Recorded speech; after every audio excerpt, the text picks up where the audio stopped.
Buenos días, alumnos. Otra vez con ustedes el profesor Juan Malpartida. Estamos en nuestras clases de literatura vía online. El día de hoy nos convoca un tema interesante, que es la literatura colonial.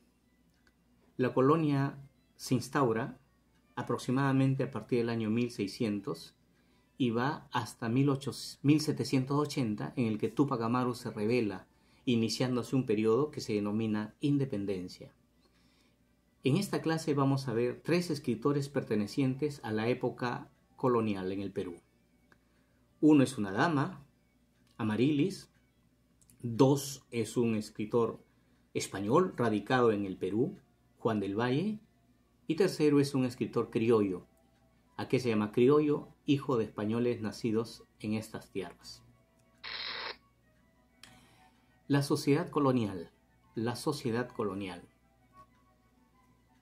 presencia de los virreyes en el Perú significó un cambio en el sistema político, en el sistema económico, en la estructura social y también en la vida cultural.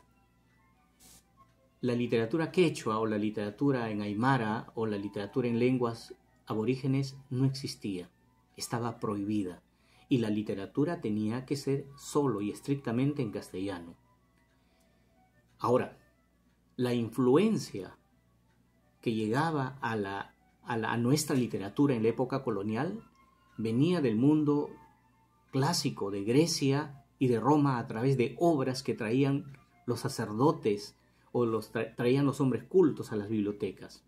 Pero también la influencia más grande va a ser el siglo de oro español, el Renacimiento y el Barroco español. Y por ahí pequeñito, la influencia también de la cultura francesa. La estructura social, ustedes pueden observar ahí la estructura social de nuestra época colonial, ¿no? Indudablemente, desde alguien que es poderoso hasta los que poco representaban o simbolizaban en nuestro país. Muy parecido a la época feudal, muy parecido a la época medieval. Ahora sí, llegamos a una dama, la primera escritora mujer en el Perú. Esta dama, su nombre es Amaryllis. Pero no es que sea su nombre Amaryllis.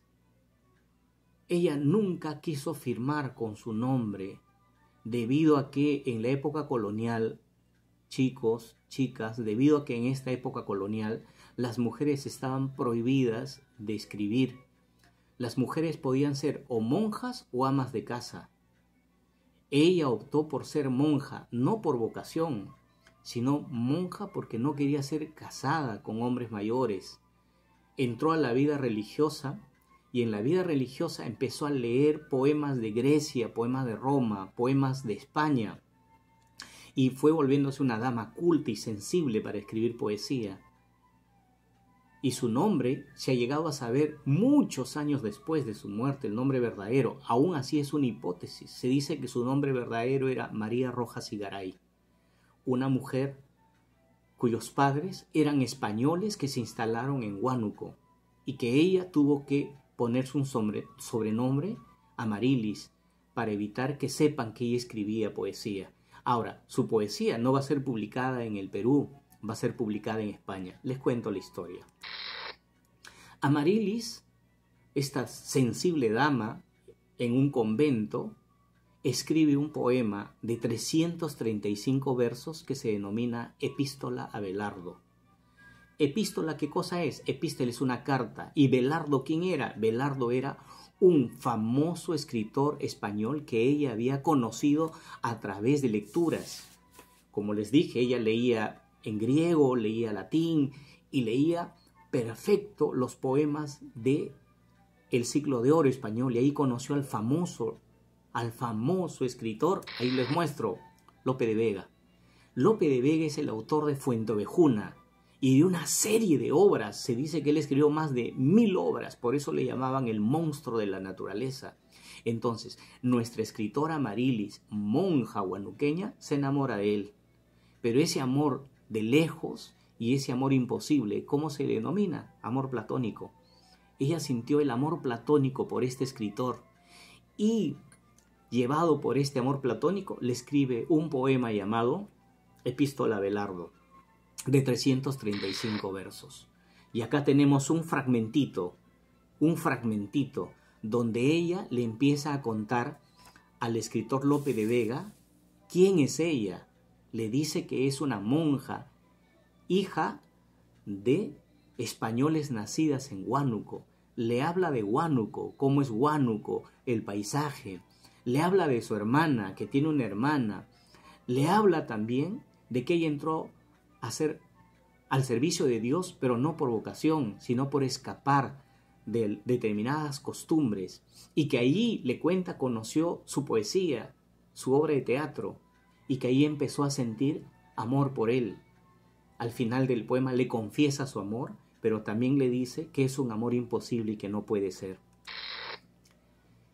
Lope de Vega recibe el poema en España y lo publica en su propio libro llamado La Filomena, el año de 1621. Así que esta es la historia de Amaryllis y su amor por Lope de Vega, número 1. El siguiente escritor que nos toca ver es un escritor ya no criollo, sino es un español, Juan del Valle y Caviedes. Juan del Valle y Caviedes, ¿por qué lo estudiamos en la literatura peruana si es español? Lo que pasa es que él vino joven, a los 14 o 15 años al Perú, y se quedó en Lima, muy cerca de la Plaza de Armas, donde sus padres tenían negocio, y se enamora de una limeña, y se casa con esta limeña. Entonces, él empieza a observar el mundo colonial. Él lee con mucha pasión a Francisco de Quevedo y Villegas, y empieza a decir que en este Perú, en este país, hay mucho ladrón, que en este país los profesionales no hacen bien su trabajo, que en este país los muertos de hambre, los pobres, se siguen muriendo en cantidades, y empieza a hacer una poesía de índole satírica. A esta obra satírica se le llama diente del Parnaso.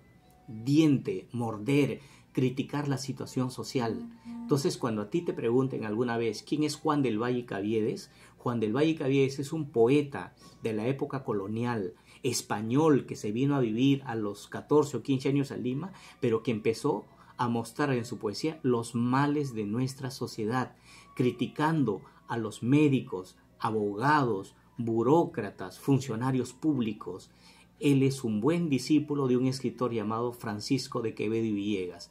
Así que, ¿quién inició la sátira en el Perú? Es este escritor, segundo escritor español afincado en estas tierras.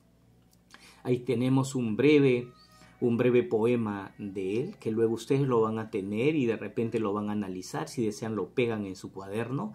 Es Los privilegios del pobre, ¿no?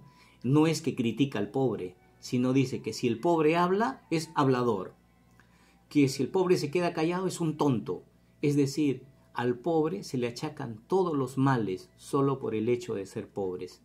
Él hace una crítica y una defensa también de la pobreza, una defensa no de la pobreza, sino la defensa del hombre pobre, la defensa del hombre pobre, que es humillado, ¿no es cierto? El siguiente escritor, tercer escritor, es Mariano Melgar. Mariano Melgar es criollo, al igual que Amaryllis. Mariano Melgar es criollo de una región del Perú llamado Arequipa. Él es un orgulloso arequipeño.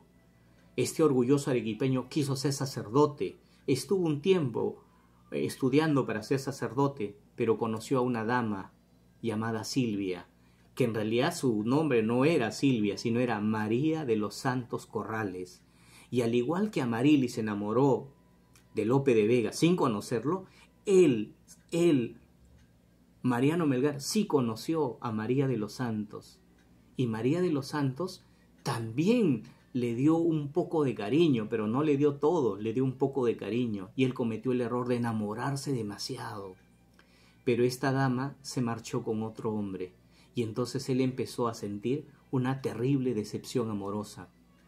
A estos poemas de amor y decepción se le ha llamado los yarabíes. Él es el autor de los yarabíes, en el cual él habla de que ya no cree en el amor.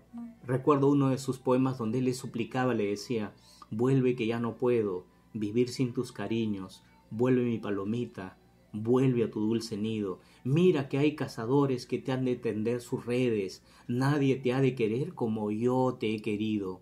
Vuelve mi palomita, vuelve a tu dulce nido. Y su palomita, es decir, su musa, se casó con un español. Y él sintió rabia por ello, y su poesía fue no tanto de rabia, sino de decepción. Posterior a su decepción amorosa, él se unió a las tropas de Mateo Pumacahua. Tal vez la decepción amorosa lo llevó a ser militar. Tal vez, digo, es una hipótesis. Se unió a las tropas de Mateo Pumacahua y en 1815, en las pampas de Humachiri, a los 24 años de edad, Mariano Melgar es capturado y fusilado. Así muere nuestro gran escritor, el poeta de los Yarabíes. Muere, pero sus poemas nunca fueron publicados, sino que después de su muerte por sus hermanos y sus familiares. Pero también Mariano Melgar nos ha dejado unos poemas para reflexionar, se llaman las fábulas. Entre ellos tenemos El cantero y el asno. En estas fábulas de índole política, Mariano Melgar cuenta el sufrimiento de los asnos que son golpeados por sus amos. Mira esta similitud: asno es a indio como amo es a español. En la mayoría de sus fábulas hace un reclamo al sistema social que se vivía en esos tiempos. Mariano Melgar viene a ser entonces un tercer poeta, es el padre o el precursor del romanticismo, pero también fue un luchador social. Esto es la literatura colonial. En resumen, hemos visto tres escritores. Una dama, Amarilis, que su nombre se dice que fue María Rojas y Garay. Juan del Valle Caviedes, un escritor español afincado en el Perú. Y tercero, Mariano Melgar, un poeta arequipeño que murió fusilado en las pampas de Humachiri.